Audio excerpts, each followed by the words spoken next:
So, day 38 of the travel vlog. And again, we're in Kuala Lumpur. We are discussing Kuala Lumpur. We are indeed. Yes. We're in the Kuala Lumpur discussion phase. Yes, we are. As you probably already know, if you're following us. If you are, thank you so much. We really appreciate it. We have decided to spend a month in Kuala Lumpur. And it's our first destination in our 12-month Southeast Asia tour coming up very, very shortly. Yeah, and if you don't know where Kuala Lumpur is, it's in Malaysia. It is. So it's a capital, I believe, isn't it? I don't know. Is the honest answer? I think it is. So today we've had a deeper look into the nature and parks in Kuala Lumpur. Now, personally... Got our notes again. Have our good old notes. Personally, I was expecting Kuala Lumpur just to be a city. I wasn't expecting there to be any kind of... Parks. Well, maybe a park or two, but a man-made park. But there's actual jungles within Kuala Lumpur itself. Wow. And my research has... That's mad. Yeah, has shown me that it's typically called the lungs of the city, which makes total sense, doesn't it? Yep. Yep, for the photosynthesis and all the rest of it. Yeah, so I found that really fascinating when I came across that in the research. So I'm quite shocked and excited about potentially visiting some of the places we're going to discuss with you today. Cool. So the first place is Kuala Lumpur Forest Eco Park. And that's Bukit Nanas. I'm presuming that's the area it's in. Uh-huh. And we've got a variety of information that we found out, ranging from cost to get in, what you can expect there, etc. Okay. So we'll start with the entry fee. Yeah, okay. And what does it say? Canopy Walk. No. The general admission... Oh, the general admission is free. It's free. Hey, something that's free. We like free. Free's a lot better than cheap. Now, there is something that you can pay for once you're inside, which is the Canopy Walk that you just mentioned. And for non-Malaysian people, it's an RM of 40 for adults, which is the equivalent of £7 in English money. Yep, okay. And an RM of 5 for children, which is a mere 90 pence. Yeah. And that, I've seen pictures of it, it is literally a canopy walk over a bridge above the forest below. Oh, right. So you're looking down. Yeah. So I'd like to do that. Okay. If possible. Yeah. So we can push to £7 each? Yeah, for £7. How I'd feel and how wobbly it is, I don't know. But it'd be nice to find out. And if you are from Malaysia, it's much cheaper for you. It's an RM of 10, which is the equivalent of £1.80 in British money. So I like that they look after their own. I was just about to say the same. It makes sense because at the end of the day, you pay taxes in your country. You contribute in other ways. So it's nice that the country's looking after its locals. Yeah. Which, sadly, the UK doesn't do that. If you go anywhere in the UK, regardless of where you're from, you pay the same price. Yeah. So I really like that.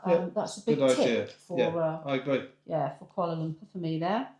And the facilities there, there's a visitor centre with restrooms, picnic spots, a herbal garden, and a small timber gallery.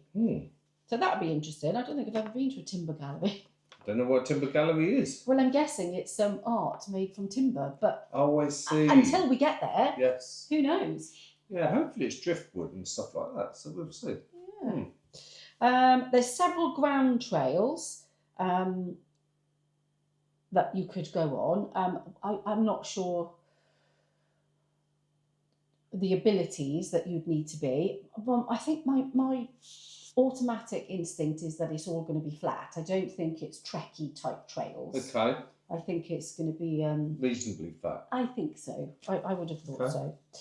And as we've already mentioned, the elevated canopy walkway, which is 200 metres long and about 21 metres high.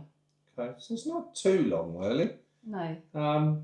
How high is 21 metres? I'm terrible with measures and weights, and Oh, I can't imagine what I 21 don't know. I don't think metres like in is. meters. I think in feet. There's 3.3. I think it's 3. Is it? No, 1,000 millimeters to a meter. So. Right. I don't know. So we were a bit pathetic there, weren't we? So yeah, I'd have to look it up. Yeah, in my head, I can't imagine what 21 metres up is. But that's all. The point I was trying to make. Quite high. Is it? Yeah. So it'd be above the height of the trees then. That's what I'm hoping. It depends how high the trees are. Oh, well, yeah. Yeah, we're a bit useless there, aren't we? Sorry.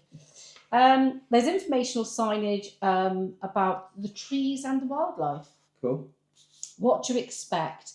It is the primary rainforest in the city. That's mad. Yeah. So a rainforest in the city. In the middle of the city. I think it's wonderful.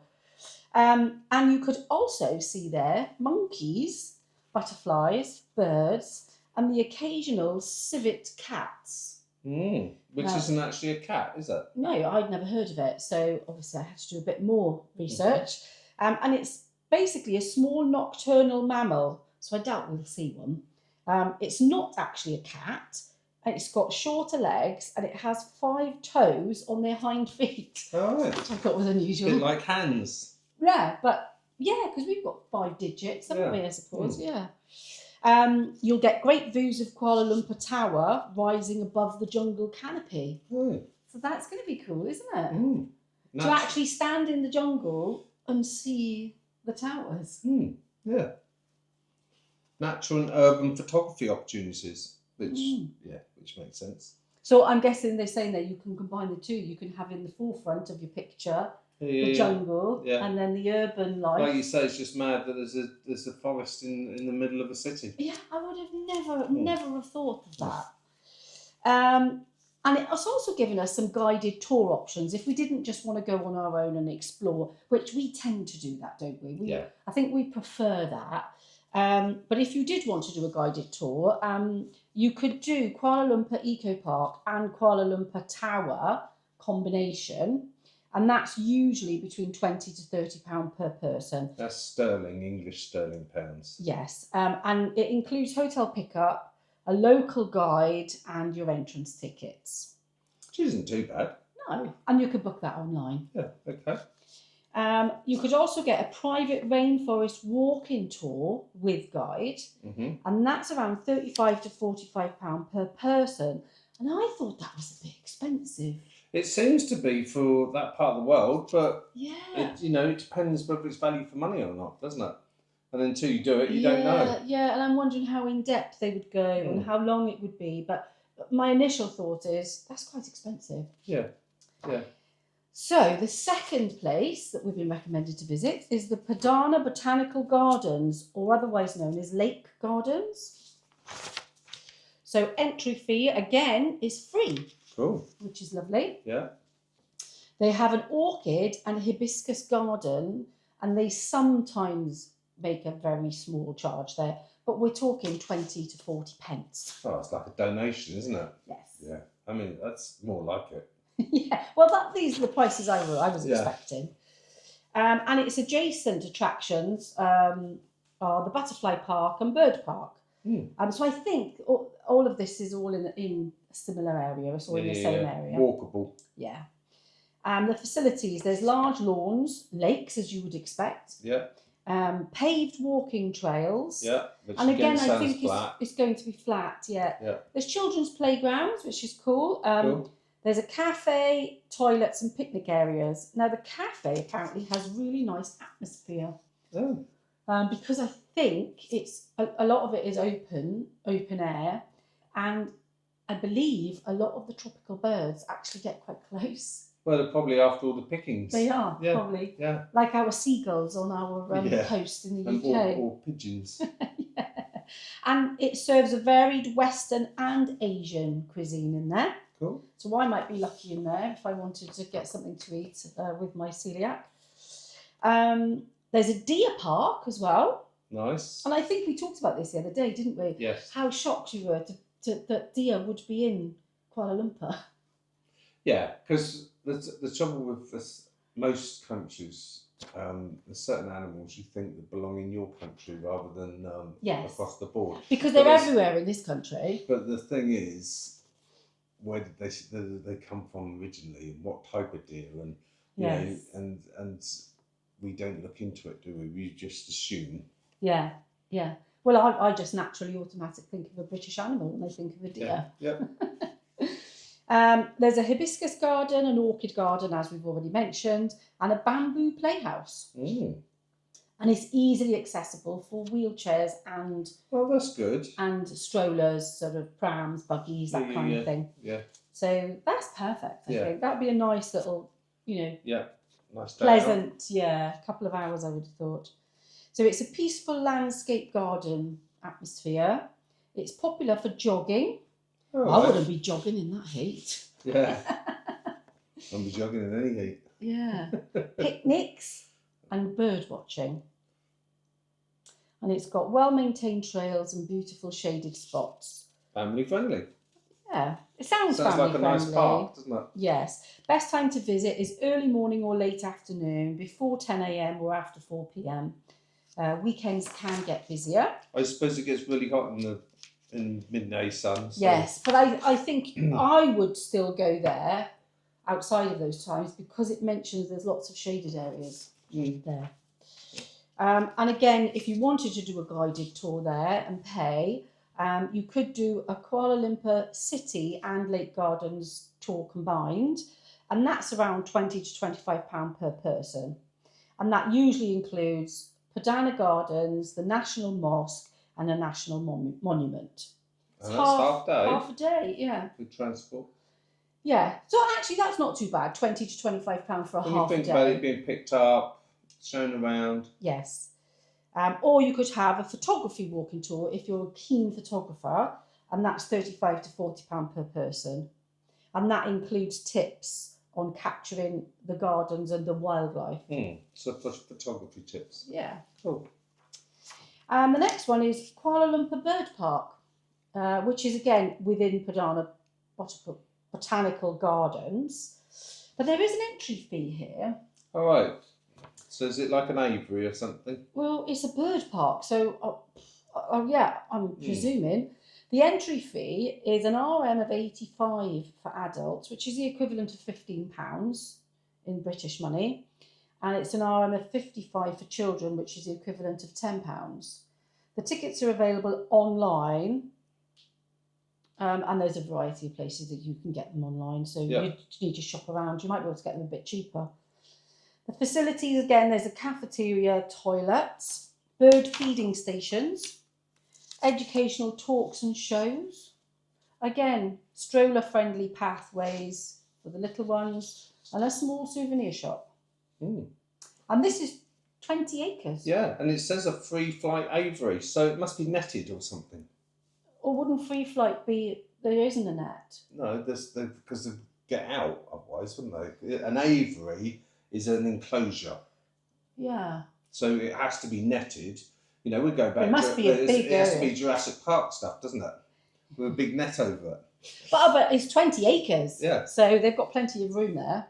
And there's over 3,000 birds. 200 species, wow. Yeah. And it's a lush garden setting, again, with nice shaded walking paths. And you can get up close interactions with parrots, hornbills and peacocks. Oh, right, so there's probably peacocks walking around. Yeah. And it's good for photo opportunities and feeding sessions. The best time to visit is the mornings because the birds are more active in the morning. Cooler time. It's cooler and there's fewer crowds, and again, avoid the midday heat. So again, guided tour options. You could do a bird park admission and a private transfer with a local guide, and that's £25 to £30 per person. So that transfers from your hotel. So they pick you up from the hotel and everything, so that is pretty good. That's not bad, really, considering you're paying £15. You don't have to think about it, yeah. You're paying, £15 to get in, but for another tenner, to 15 quid. Yeah, you can actually get a private transfer, so to speak, can't you? And you don't have to go searching for it all. Yeah. And it also includes fast track tickets. So I don't know why maybe there is big queues there. Yeah, well, it's a city. Yeah. A lot of tourism. Or you could do a Kuala Lumpur bird park and butterfly park combination tour. I'm sure you'll want to do that. Well, I don't know what the price is. It's £35 to £40 per person.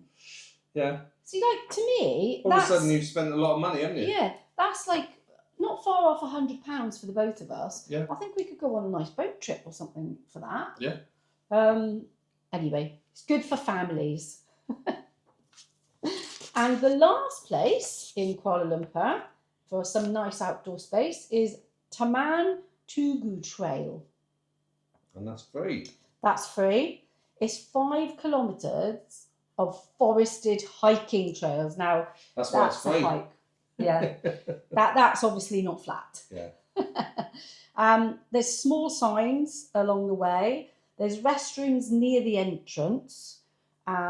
Shaded picnic areas, but there's no cafes. So it does advise bringing your own water. So it's a proper trail. Yeah. What to expect. Beautiful mature rainforest trees, lesser known peaceful alternative to Bukit Nanas, birdsong, insects, lush forest atmosphere, easy to moderate trails suitable for families. Oh, that's good then. So it's not hard trekking, but there's no high walkways and it's all at ground level. Best time to visit, again, early morning. It's cooler and quieter. It's open from sunrise to sunset. I'm surprised it shuts it's free to go there, but they obviously have an entry and an exit because they do shut it. Yeah. And there's guided tour options. Yes, but it does say to avoid after heavy rain because the trails may get really muddy. Oh, right, okay, yeah. And if you wanted to do a guided tour, you can do the Taman Tugu Nature Walk with a local environmental guide, and that would be between £15 to £20 per person. And that includes tree identification and a conservation talk. So if you're big into conservation, you'd probably enjoy that. And it's usually a small group of around 5 to 10 people. See, I think that's very dear. I do. Because for that kind of money in that part of the world, I would have expected at least a one-on-one tour. Yes. Rather than a group of 5 to 10 people, myself. And my conclusion so far, just listening to Debbie go through the prices and everything, I think it's quite expensive. I'm quite shocked at the cost, and I think it's more of a tourist trap because of that. So we'll have to see. I'd love to hear your comments if you've been and whether you think we're right, because it does seem quite expensive for these parks to enter. So please do comment and do subscribe and come along with us. We'd like you to join us when we do get there, and we shall find out what's really going on for these prices. Yeah, I think the jury's out with us at the moment, isn't it, around all of this subject, I think. We need to just have a think about it a little bit more and whether we think it's value for money, because that's what we like. It's not that we're tight, it's not that we don't want to spend money and have these wonderful experiences, it's whether we're getting value for money. And if it is just walking in a rainforest or just walking in a park, I think that's quite expensive. Because I'm sure there's places just outside the city that you can go walking in a rainforest or a park. Well, no, but a lot of them were free. It was only if you wanted the guided tours I see. And find out a little bit more, obviously, about everything that's in there. But I think a lot of them were free. Yeah. Oh, that's good then. The bit that I really liked the idea of was the platform walk over the rainforest. Yeah. And you do have to pay for that. So, yeah. But okay. yeah. But you're right, the guided tour parts are quite expensive. I mean, we've paid that kind of money in Europe. Yes. For guided tours. And Malaysia's supposed to be a lot cheaper. And we expect, Southeast Asia to be a lot more. We've actually paid less than that for tours in we have. In Europe. We have. So watch this space. So I think that's it for now. It is for today. One thing we would like to say, if you do fancy a little flutter, we have a raffle site now. channel as well, which is quite fun. It's a little bit of fun. We've got a couple of raffles up there at the moment. Weird and wonderful prizes, yes, believe me. Go and have a look. If you fancy a flutter. We will be going, as we travel, we'll be looking at putting more travel destination prizes. Bigger prizes, should we say. Yeah, I mean, there's a bit of a flutter at the moment, and they're It's silly little prizes at the moment. It's a bit of fun. Just to get the channel going, and we'd really appreciate your support on that. If you'd like to pop over, we'll put a link in the description, and do subscribe to that channel, because that obviously gets it more out there for us, and it helps us. Yeah, please do. And who knows, you might actually win something. Yes. You've got to be in it to win it, as so they say. So they say. Well, thanks for joining us. Have a great day, and we'll talk to you again tomorrow. Yeah, look forward to seeing you again tomorrow. And yeah, do hit those like buttons. Do hit the subscription button. We'd love you to join us on our journey and get to know you better. So do drop a comment so we can actually put a name to you as well, which would be lovely, wouldn't it? Yes, we do read all of the comments and respond. Yes. So we very much appreciate it. For now, yeah. take care. Cheers. Bye. Bye.